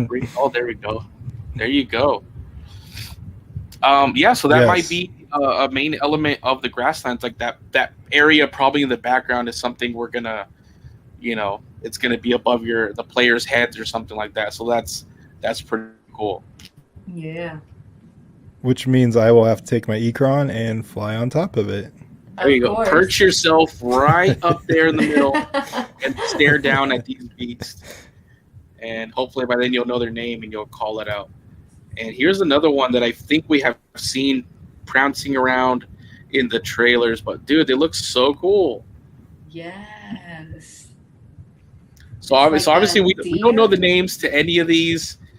We're just going off of like they look really cool and stuff like that. So we don't know the names yet, but I'm just gonna show the art because I think it's really cool, and I love the design of these. What do you think, Drew? I love them, and they fit into Pandora. Like Rocio said, like is that like a deer? But it's almost like a fox mixed with a deer. Or, I don't know. It's just like that tail is cool. Like I don't know. I could almost even see that tail opening up some. But I love these new creatures. Yeah. It kind of reminds me of the deer in the Omaticaya forest. I forgot the name. Like the the blue hexapede. one. Yeah, the The hexapede hexapede, reminds me yeah, of that. Like a variation of it, of course. Uh huh. yeah. Yeah. I mean, much like we have different deer here in the United States. I think the hexapedes they looked a little more like traditional deer, or like just like an alien version of it. Whereas this looks like they took more elements of like different animals as well, but it still ends up looking like really really unique, really cool. Yes, looks amazing. And here's what I'm calling like their variation or this continent's like viper. I'm sure we'll still have viper wolves, but like that's the first thought I come to when I see these. I think you've seen them scurrying around the trailers at some point. I think it was the first one in 2021, but Yeah. yeah, these are pretty cool too. This is interesting too, because off these first three slides, anyway, I get the feeling like these three animals are all from the grasslands area. Yeah, that's what it seems like because of these red trees. I believe this is the grassland. Yeah. Oh, I like how it kind of flattens out. The one in the back, like all of them just kind of flatten out. That's cool. Like all the flaps. That's cool. That's cool. Let's see here. I'm saving my favorite for last, but let's keep going here. I guess here's another Pandoran bug, I guess. So, Oh my God, what is that? I know. I'm looking at it like, what am I looking at here? Oh, Where's the head? It's interesting. right? Oh God, I hope it's not too big. That's another Oh, I little know, thing. because yeah, is this animal sized or like? Right, that's what I was going to mention. I was like, I haven't even thought that when you're walking around in the game now, like even in the movie, you know how you see a lot of the little bugs. We don't even think, oh yeah, like all of those are their own like Pandoran bug. It's not really like the mosquitoes and things from Earth. So yeah, these are probably going to be some things that we just kind of swat away or whatever. But it's cool that we kind of see get to fully see the design right here. But yeah, I didn't even think a lot of the bugs we'll probably encounter in the game are, unique, but they're not big enough to really appreciate. So are we gonna like hop into co-op and go bug watching, or Feed one of these to your banshee. Oh, that's right. Hey, I know that you can go. Apparently, when you're riding your banshee, you can go fish. So Oh, that's right. I read that. That's so yeah, it's interesting. Really? where I read that you can actually catch. It's probably one of those like you'll eventually unlock this skill. You probably won't have it right away, maybe, but yeah, it says that you can catch a fish like with your banshee. So that's cool. really? How to train your banshee. Do you think they're gonna take out like a fishing rod or something? I think maybe it'll just swoop. Maybe if you're skimming the water, it'll maybe like just swoop by and get one with its mouth or something, or maybe one will pop out. Who knows? Oh, look at these things, dude. So stingrays in the air? What's happening here? What? I know they look like they should be in the water. I think we Wow. saw them in the few trailers, but it was nighttime when the characters are looking up, and it looked like one of these or a couple of these were kind of like floating above them. But you're right. It looks like they should be in the water, but yeah, I guess they're just gonna be flying in the just regular air. So I mean, they still look pretty cool. Yeah. Yeah, absolutely. Let's see. Again, if it's in the trailer, I'll have to watch that and get a feel for it. But it's like, I don't have any real concept of how big these are. Just They off look this kind image of anyway. the size of a stingray. When the Navi look up, they look kind of like the regular, I don't know, stingray size that you go and whatever, aquarium and go pet, something like that. And they kind of, that's how they would fly. It kind of looked like if they were kind of swimming. And it was nighttime, so they were all, I had like bioluminescence. Yeah, check out, I can't remember if it's the game overview trailer or the regular 3-minute trailer, but when one of those towards the end, you get one shot of that. I have to rewatch it and pay attention to it. Yeah. Same here.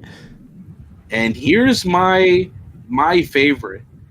And I don't know if this is like confirming a different mount or because who knows the size, right? Because we can't really, like you said, a lot of this art, we can't really get the sense of scale. But here's my favorite of the ones that this guy shared. What is happening? What? What is this, my guys? God. Chat. It's like a shark. It has like the head of a shark. Yes. Yes. It does. Like a great white with And like a a Ikran, a scorpion. scorpion. Oh Yeah. wow. That's crazy. That looks so That cool. I'm is- like, it's like, I mean, it's out on land, but can it go in the ocean as well? Can it go in the water? Is this Well- a tease for like a future water? I can't. This also kind of looks like the grasslands though, because it still has like the red trees. The trees with the red leaves in the background. So I don't know. And he's on grass, I guess. So It definitely looks like something you can mount. yeah, I'm for like, sure. is this a new mount? Would this be like some kind of water mount? But I mean, he shared it, so I think it's in the main game. So I don't know. I guess we'll see. But I really like the look of it. I was like, that's awesome. Scorpion, shark, banshee in there. It just looks crazy. It does. It does. I wonder if it's in the same. I mean, it has to be in the same family tree because they said the skimwing in the lore. It says the skimwing and the banshee descend from the same ancestor, and I was like, well, now I got to see that. Like, what does that ancestor look like that they both descendants from? But I'm like, this has to be like another cousin or something to that. Definitely. This thing is so wild, but I love the look of it. Like, so unique. It's like beautiful but intimidating at the same time. Exactly. Absolutely. Oh, it might want to fight your banshee. You might want to look out. It has a stinger, man. That's quite the stinger. And even the head right there is also dangerous right there. That looks pretty gnarly. Can it fly? I wonder I if- don't know. It looks like it can, Brianna Brown. It looks like it to me at least, but I could be wrong. If it's in the Ikran family, which, I mean, it definitely looks like it'd be like a cousin, it would be interesting to see if we do fly this, maybe even for just a mission or, I don't know. And if you look at the back of the head, it looks like a fin. Yeah. That's what I'm does. like. There has to be it has to be okay with some kind of water element because the head really looks like a sea creature, So It does. I think there is a shark that has a very similar nose, like here on Earth. yeah. It's got that raptor, like the huge raptor claw, right there in the front. That's pretty cool. Because I think the banshee has it has something, but it's nothing as like a huge claw like that when it settles down. I don't think. Yeah, it's not as big. I don't think Yeah. so. Well, and if you look underneath it, I believe it's got 2 feet, actually, like legs and feet. Yeah, Yeah, it you're right. There's does. there's 2 of them. I'm telling you guys, this one was my favorite. And I was so excited, but I didn't want to, post it all over socials. Yeah, I was like, we gotta see this in the podcast and kind of react live. Like, so I saved it, but it looks so cool. Here, I'm gonna bring up. Oh wait, Scorpion Tail. Yeah, but this was the one right here.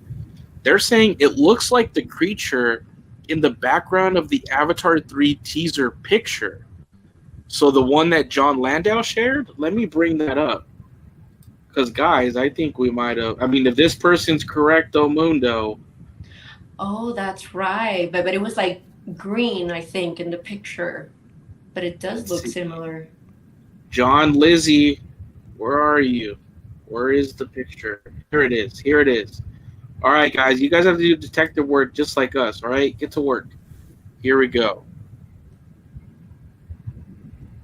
That kind of does look like it in a way, like a very rough animated version of it, because the wings do kind of sit the same way, unless... Man, I wish I would have done a more zoomed in version of it, of a slide, but... But my question is that same creature going to be, because it's from the Western frontier, so is it going to be over where Jake and everybody else is? Well, I mean, we do see, like, we still do have the cross, like, the dire horses and the regular Ikran. Oh, that's right. You're right.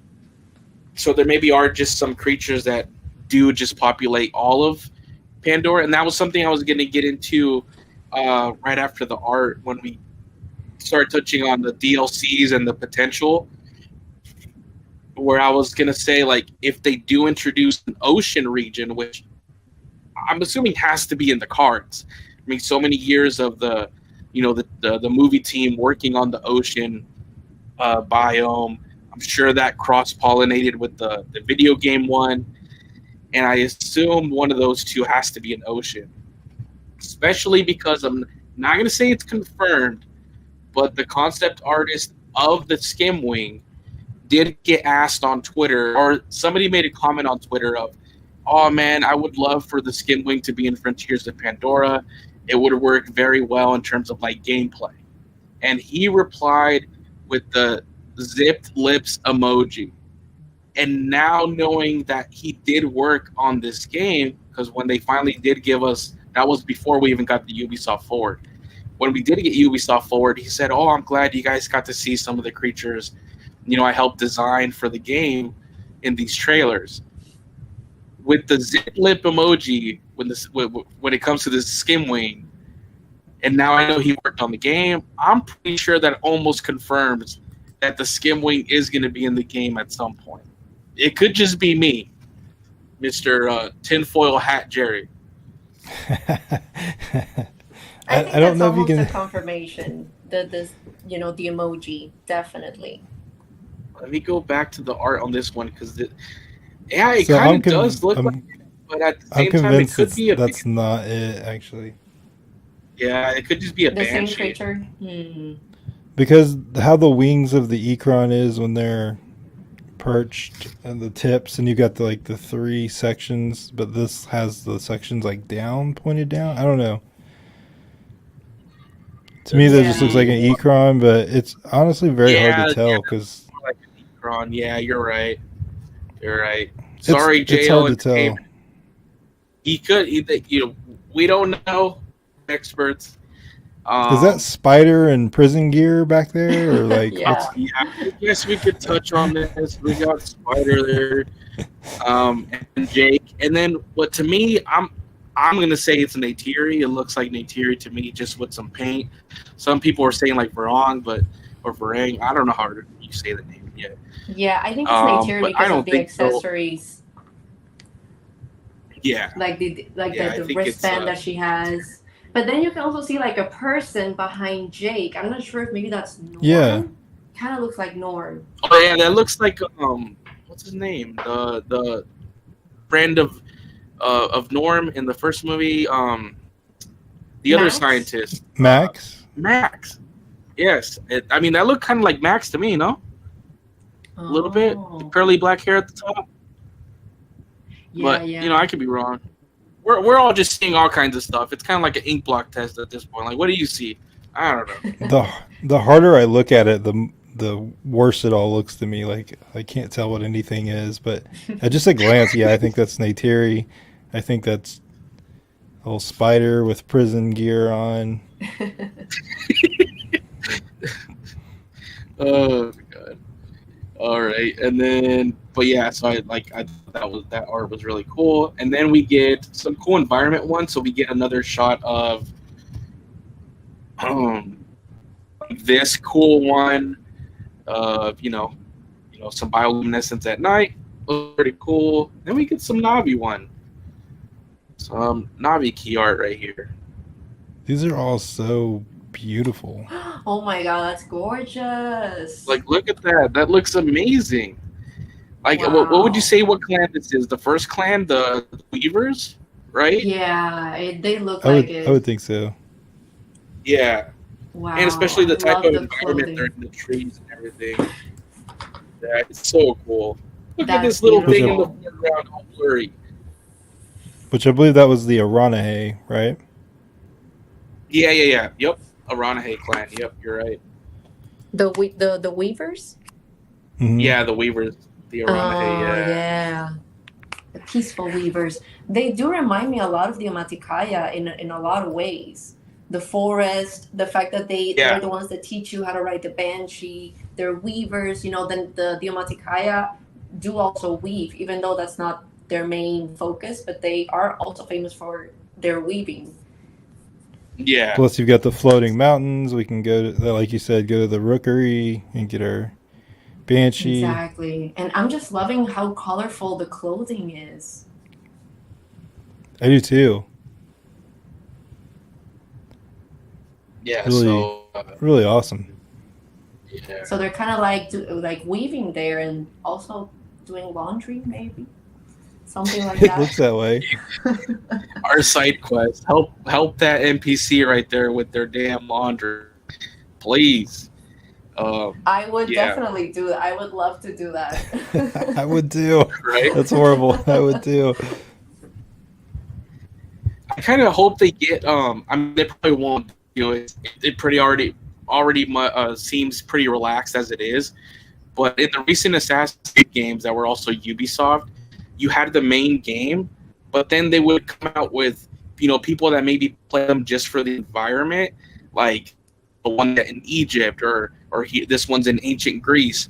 They would come out with a free expansion, not expansion, but it's like you can roam around, and all you did was this. Like you could literally do like little tasks that somebody in ancient Greece would have done or in Egypt, like fold clothes, or it was like you literally were like trying to live the life, and you weren't playing the actual Assassin's Creed game of like combat and fighting.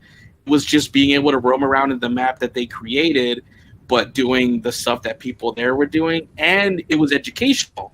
So you could do like the first one had like guided tours, so you actually learned while playing it. So a lot of schools implemented it to teach the kids like ancient Egypt, like history. Like that would be cool if they did that for this game, like a setting where you don't have to worry about the RDA, there's no combat, and you can come into this mode, and it's just because you just want to just chill, and you do all these like little tasks that maybe weren't even available in the main game, and like helping them with the laundry or whatever. And you could also in the Assassin's Creed, you can choose your character. So like you could even be historical figures like Julius Caesar walking around or whatever. So who knows? Like you could pick like you could be you could walk around as the shaman or walk around as the little Ikran of this clan or whatever. I just thought that'd be pretty cool, like a cool little like free. Yes, that would be amazing. Like, for example, what happened to me when I was playing Hogwarts Legacy is that I just wanted to sit in where everybody was eating and just chill. Like, I just wanted to sit there and maybe like in the common room. Like, I want to Yeah, do that in Avatar too. yeah, like basically this will be like the common room in like Avatar's common room. You just want to be around the NPCs that are just doing their task. You're like, I'm just gonna chill here and just Yeah. because the world's gonna keep going. They said they have this. The weather system is like it's like a real weather system and everything, and that the NPCs are very advanced, so they react to the weather, they react to the player's progression, they react to the environment. So it'll be really interesting to see how this all plays into the game itself when you're actually there. And Wow. I'll Now move that on you to That the all mention next. sounds that, so fun. yeah, Wow, look how amazing this is, guys. The RDA facility. Ugh. Oh, wow. wow. It All right, looks like moving on. from the movie. All right. I'm gonna blow Um, it up. oh my Oh, God. it's all gray. I mean, obviously, but it's such a huge difference from what we just It saw. is Yeah, I love the like stark difference. beautiful to this. Yeah. Yeah, a In big its own contrast. way, it literally just like look at it. Like it screams industrialization. Like you see the Yes. pipes everywhere. Like you know what I mean. It's not like other you know in other ones you wouldn't even see the pipes and everything. But I love it's all the intention. Like the intention is to show you like look like this represents this. So I love the metaphor and the fact that you can like physically see it in a way. So I could appreciate it for those aspects. It's almost like Yeah, I they're mean, making it on purpose that you're gonna see it and Yes. you're not gonna like it. Like you're gonna hate it when you see it. yeah, they did a good job nailing, the aesthetic they were going for sure. It's amazing the amount of detail this has, like this image. There's so much here. Yeah, exactly. And then the last one of the new art was this one right here of Mr. RDA himself for this game, John Mercer, probably the hated antagonist, crushing a song chord in his hand or holding it. Yeah. What do you guys think about that? I think when I see that, it makes me think that maybe that could have been the song chord of our character. And obviously since he's gonna hate our character because we're the main character, then maybe he's looking at it like, I saw you grow up. I raised you basically, and now you're doing all this, you're betraying me. So it could be that kind of thing. Or your Yeah, parents? I got that same vibe. I was thinking at it as the character, the main character, and like he's furious at you, like he's determined to catch you and either kill you or bring you back and make sure you don't ever turn on him again. But something I know we talked about off air was that's that same, like on the song chord, that's that same emblem, if you call it that is on your cheek, like the tattoo or scar or whatever that is. That's Yeah, Looks let me like that bring right. that up. same Yeah, because emblem. I have that. But yeah, because see, Wow. it's like it looks like I don't know what to call it, kind of like a comet flying through the air, and then there's like you zoom in, you see the three little like lines, and let me bring up. Here we go.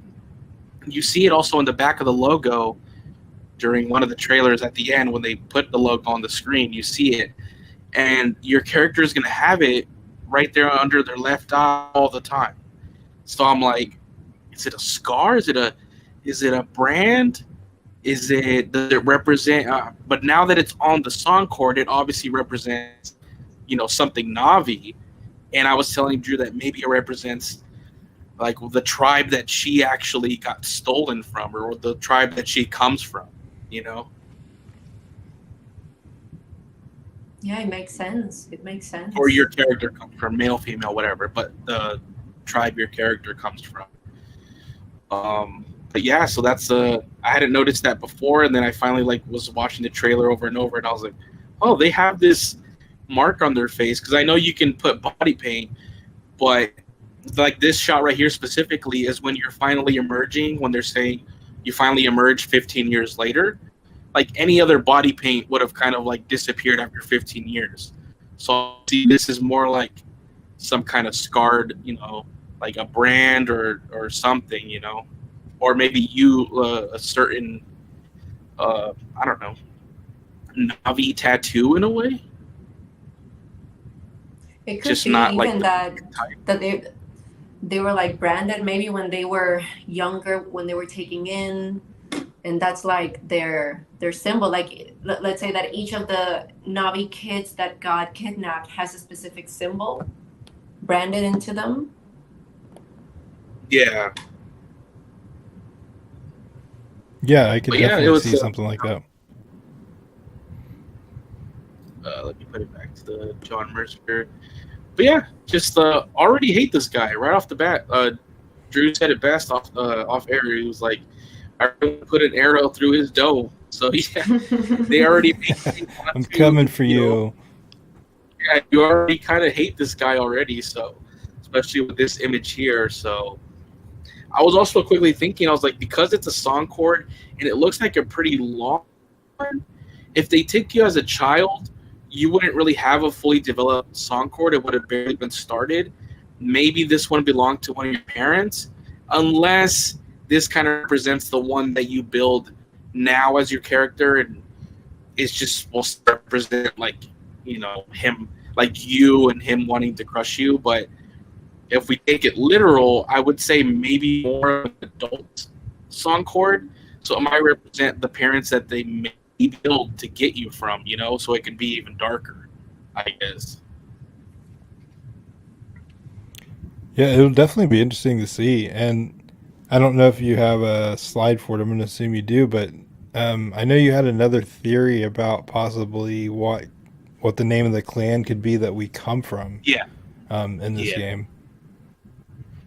Yeah, so that's it for the art. So let's start going into the different editions that you can buy of this game. There is one that I recommend, like, at least get this version right here. But right off the bat, if you pre-order it, we saw this like kind of leaked a few months back, but you do get the pre-order bonus of the Child of Two Worlds pack. That includes the gear set and the weapon skin.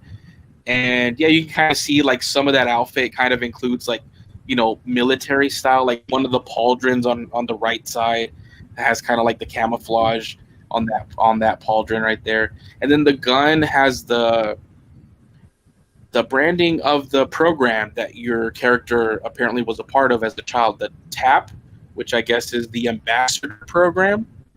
So that's what the weapon skin is going to be for your assault rifle if you pre-order the game. And then, What beautiful characters too! Like their designs are so cool. yeah, like even this one right here is so cool. This one is, I'll come back to the picture. This one is you get this one if you're playing it on PS5, which it's the one I'm going to play on. It's for the first region, the first clan that you meet, the Aranahe. It's going to be a warrior pack for that clan. So if you want to look like the peaceful weavers living in the Kingler Forest that will guide you for your first flight, then you'll get this for free if you're playing on the PS5. And so let me go back to the picture. And it basically, if you're not playing on the PS5, you'll have to purchase it in game. But so for any of you that are going to potentially play it on the PS5, you'll get this set for free. And I like it. It's colorful, like we were saying. I think it does include a lot of like the weaving elements in there, especially I love like the purple in there mixed in. It's I like it. Same here. I love the colors, man. Yeah, that purple really pops. Let's see here. So we'll start going to the editions that you can buy. So here we go. You get standard. Let me see. Come on. Standard edition, gold edition, and the ultimate. And these are digital, of course.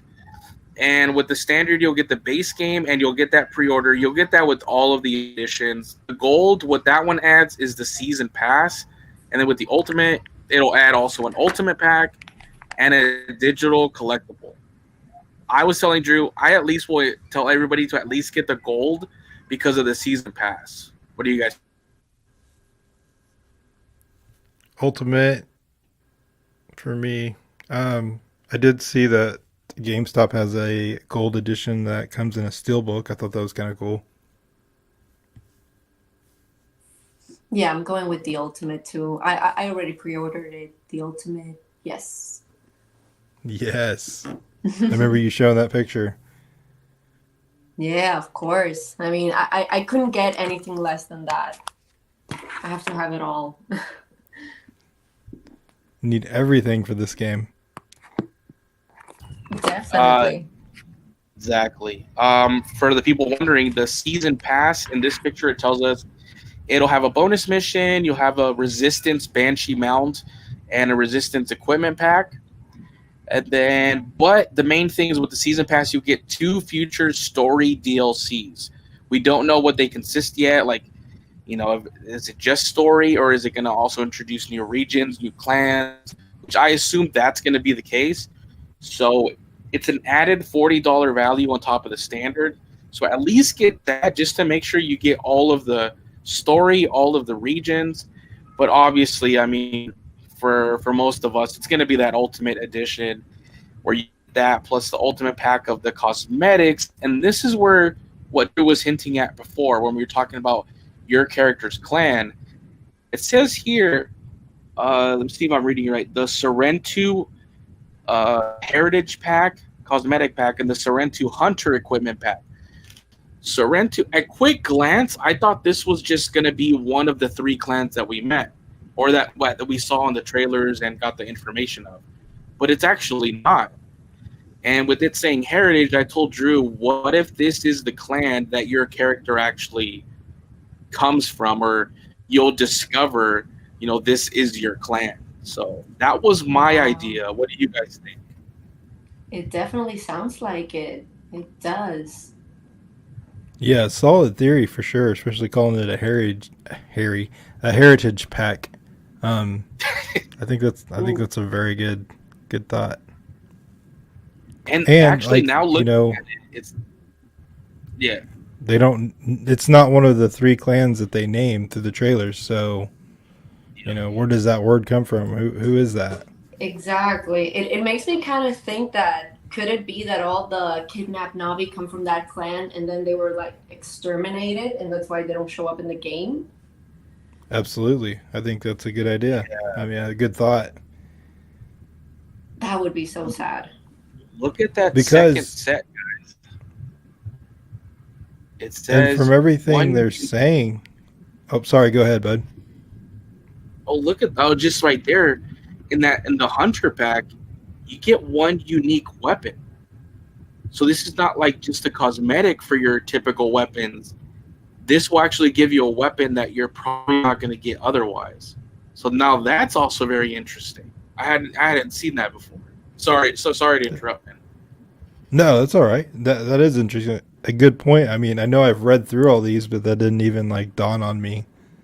But yeah, I think it's interesting because we have this word, the Sorrentu, but we don't know what that is or who that is, and they're not one of the 3 clans that are mentioned in the trailer. So I think it's a really strong idea. Also, when we go out, we're traveling from place to place and clan to clan. If our clan does still exist, why wouldn't we just go to them? Exactly. So I think that's a really good thought that you both had about, hey, they may all be gone. Or at least that's what we're told. Maybe they do still exist, but we don't even know that. Exactly, because in any case, our character would go straight to their clan instead of going to 3 different clans, I think. Right. I think so, too. Yeah. This is giving me vibes like taking her idea and running with it.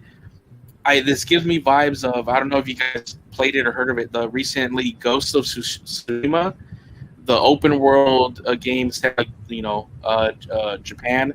You're like a samurai or whatever, and that's what you do. Because if you see, it's the Heritage Cosmetic Pack.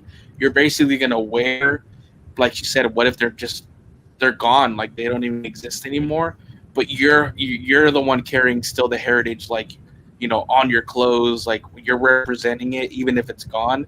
That's what you kind of do in the Ghost of Tsushima game. You're wearing your family's banner and your family's clothes, but your family's exterminated. You know what I mean? Yeah. So that could be a similar thing right there, which is that interesting word, like the heritage. It's probably because you might be the last one. That could be interesting. I mean, I feel like I know what heritage means, but I looked up the definition what is the actual definition of heritage? Number one thing is property that is or may be inherited an inheritance or a special or individual possession. So yeah, I mean, kind of like we were all thinking already, but Yep.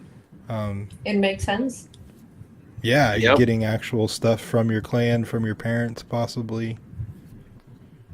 Yep, you're gonna inherit it. That's pretty cool, man. And yeah, it's just in this ultimate pack, but I hope like it is part of. I'm sure it will be part of the story because I mean, you see, John Mercer holding that song chord that has that particular. If it wasn't like you pointed out, Drew, like that symbol, I would just be like, okay, whatever. It's just like somebody's song chord, but I'm assuming your heritage and your clan or whatever is going to be a big part of the actual story. So that's cool that you'll maybe get just a different kind, like more sets of it just here in the ultimate pack. And that unique weapon is very interesting. Like, what could that be? But the other only digital collectible is the digital art book. So that's the last thing that you get with the ultimate edition. So at least get the gold. The standard is 70. The gold is 110. At least I'm saying US dollars. And then the ultimate edition was 130, right? Yeah, 130. Yeah. But there's the last edition. There's a final one. The best for What? last. Another one? There's another one. We're already at 130, so Boom. we're going down, right? All right. Well, no, we're going up from 130, and I think we're gonna up it by $100, Drew, to $230. Pretty almost the price of a system at this point, or maybe halfway to a PS5. It's not too bad. Maybe if you're going for like an Xbox Series S, you're almost at 300. But Drew did say, look, right in the top corner, take this into consideration first. You hear 230, but it says Ultimate Edition included. So $130 value already included. So pretty much whatever else you're looking at here, it's $100. So for everything else, let's try to value $100. You get a statue, 35 centimeters. I think that came out to almost 14 inches. So decent size statue that usually statues on their own, right, Drew, can run you easily $100 just by themselves. So Oh yeah, absolutely. Really, if it's of any quality. Yeah, now that you mention it, it is a really good price. yeah, it really Yeah. is for everything you get. Yeah. So we get the statue. Oh, sorry. Go ahead. Oh no, sorry. I'm assuming that the art book that we see here is the same one as the digital one Yes. on Yes. the previous version, right? Exactly. So you will get the digital version of it, but then here for physical collectors, if you want to just sit there and actually turn the pages and stuff like I like to do because I'm like, I like old school, actually physically having the book, and it's not a small one either. Look at that. It's an art book that's 128 pages. That's basically the size of like most of them are 220, 230. So you're about 100 pages shy of what a $40 value for the Art of Avatar 2, which I think it's up in the 220s, 230s range. So it's not a small book. And not only that, look at that little field notebook. Actually, let me zoom in. I have other little zoomed in shots of this, which is technically another sort of art book in a way. If you look at the field notebook, you're going to get the sketches and drawings of some of these new creatures that we see. So that's pretty cool in itself. Like if you were out there, kind of watching them and just drawing them. Yes, I love that. It makes you feel like you went to Pandora, you drew it, and you came back. Yeah. It's Mhm. awesome. Yeah, I love that. It reminds me of a notebook that somebody that worked at Pandora at Animal Kingdom did. One of the workers there, she would like go around and sketch different plants and stuff that she would see there. It reminds me of that. I absolutely love that. Exactly. And then and then we get the lithographs. I like that they chose to go with these three is an awesome like landscape shot of each of the different regions. So you get the Kingler Forest, you get an awesome shot of the grasslands, and there you go. You do see that one arc thing right there. You can see it in the back. It's in that second picture in the stack. It's kind of covered by that top one, but yeah. So I guess it is going to be a big element. We saw it in the back of the art before, and then there at the very bottom is the Cloud Forest one. So I like that the three they chose to do are for the three regions. That's pretty cool. I like it. Yeah. Like postcards, you know. Even the certificate of authenticity looks pretty cool. I haven't seen it zoomed in like that. Like I like that. It's a pretty cool little card. It's like I want to frame everything. Yes. And I guess the only two least exciting for me is just the steelbook, only because I'm just not a huge line. I mean, to me, like it's not really a big thing, but it's still cool. Like you could still display it right there and it'll look cool. I like the front is, awesome picture of your character there.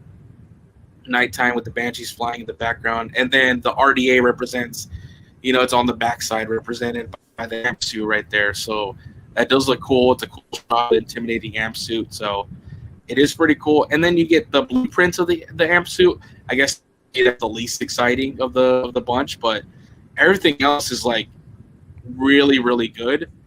And that's an awesome value for $100, guys. And then you get a closer look at like some of that art there. You can see the little creature there on the bottom right of that page. And he's just still laying down. I'm like, do these guys not move? They're always Look sleeping. at that. Look at that cover, though. I love that cover. Oh, yeah. Yes. I have another shot of the cover. Here's the cover. Yes. Here it is. Let's see. Here we go.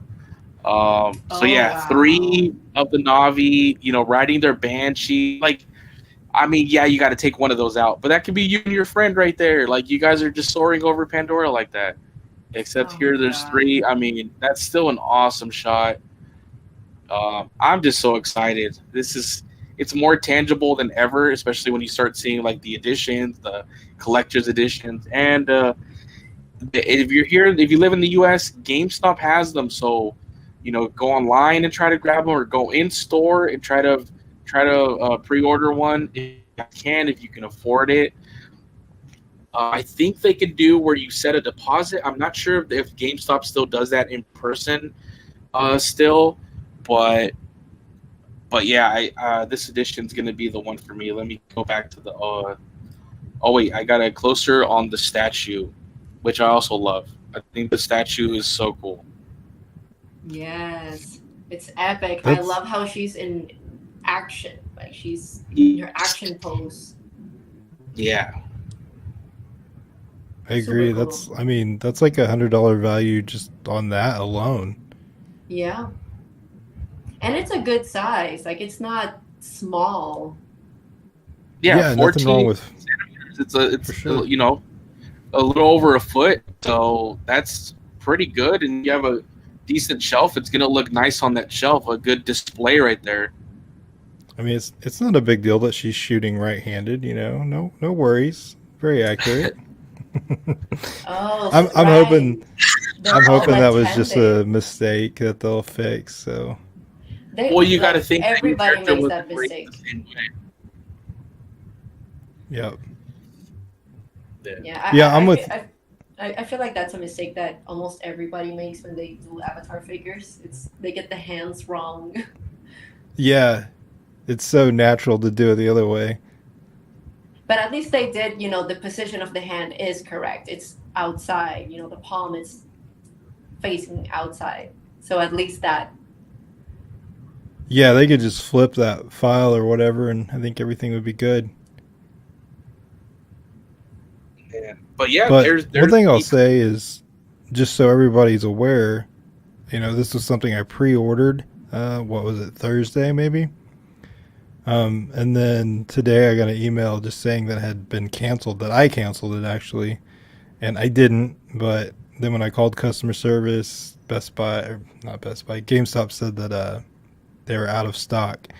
But long story short, um, if you really want one of these, go into the store and get it through your local store. Just, you know, I think you're going to have to pay for it up front, but I think that's better than what I went through. So Yeah. it was kind of a big ordeal.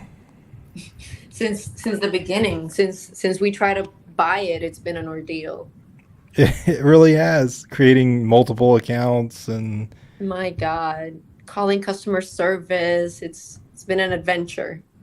it really has, just for something that really should be simple, but And then first, not even knowing which retailer it was going to go to, you know. Now we know it's exclusively at GameStop. But for everybody in the U.S., it's exclusively there. It's just there exclusively.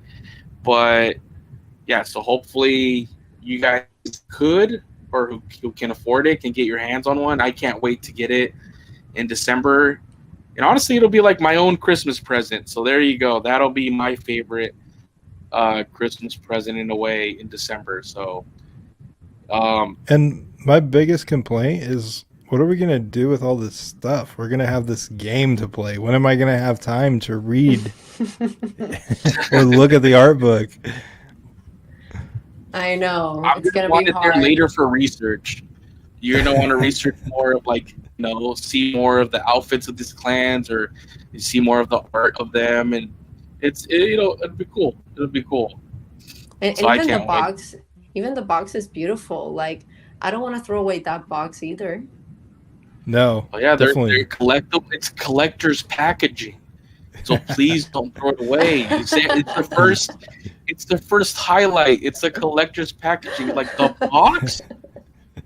Yeah, okay, that's a highlight. But hey, you're right though. It does look good. So it, you know. You Yeah, watch, Do not they're going to throw it ship away. it to us. Do They're going to not throw it. the label straight on the box and ship it to us just like that. It's going to be all dinged up, stickers stuck all over it. Oh my god, collector's packaging. All right. But no, when I went in, I mean, I can only speak for my experience, but when I went into GameStop, I had to pay for it up front, and they said they would ship it to me. So I know, unlike some pre-orders where you put down X amount and then pick it up in store, that wasn't how this one was working. So maybe your GameStop will be different, but that's not how my experience went tonight. So That's good. Oh, somebody in the chat did confirm that they are still doing deposits. So if you guys can't afford to pay for it all at once up front, you could still do, I believe they do between $25 to $50 deposits for these collector's editions. So there you go. If you have at least $50, you can just, you know, make sure you get it pre-ordered, and then you worry about the rest of the money later come December. So there you have it, guys. That's the game. That's everything we pretty much know about the game. I think we covered everything. Here's all the contents, all the different editions. Like we stated, there are going to be 2 story DLCs, but we don't know what they are yet. We can only speculate. To me, like I said, Zachary Burger, Zip Lips, Skimwing, I'm assuming at least one of them is going to include an ocean, and that'll be awesome. It'll be completely different than any of the regions in the main game. So for me, like, that would be great, you know? Oh yeah, it would be like a whole other game if they did like a water version of it, like all the underwater creatures, all the plants. I wish we can ride like an elu also, if possible. Yes. Yeah, exactly. Only yeah, last count little- me all in for for a water expansion. Absolutely. Jesus. I mentioned, or I put this up on my socials. I just thought this was pretty cool. The fact that they do this homage to the 2009 game that honestly I probably put way too many hours in, that I still love. The RDA controlled Pandoran animals. They're coming back, and now they're going to be canon. So we see there on the left, the example is a Thanator that we see in one of the screenshots for the game for the Frontiers of Pandora. And on the right, the example is the Viper Wolf, but you see the eyes go white. They lose their connection to Awa, and they become aggressive towards the Na'vi. So that's why the RDA do it. There may be some other story elements that we don't know yet in Frontiers, but I just like that one little element from that game is coming back for, at least for me, who spent a lot of hours playing that game. What do you guys quickly think on this last little topic here? It's pretty cool. You can go. Okay, it's pretty cool. I like it.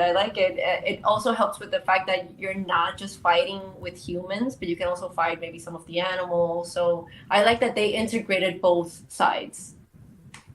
Yeah, exactly.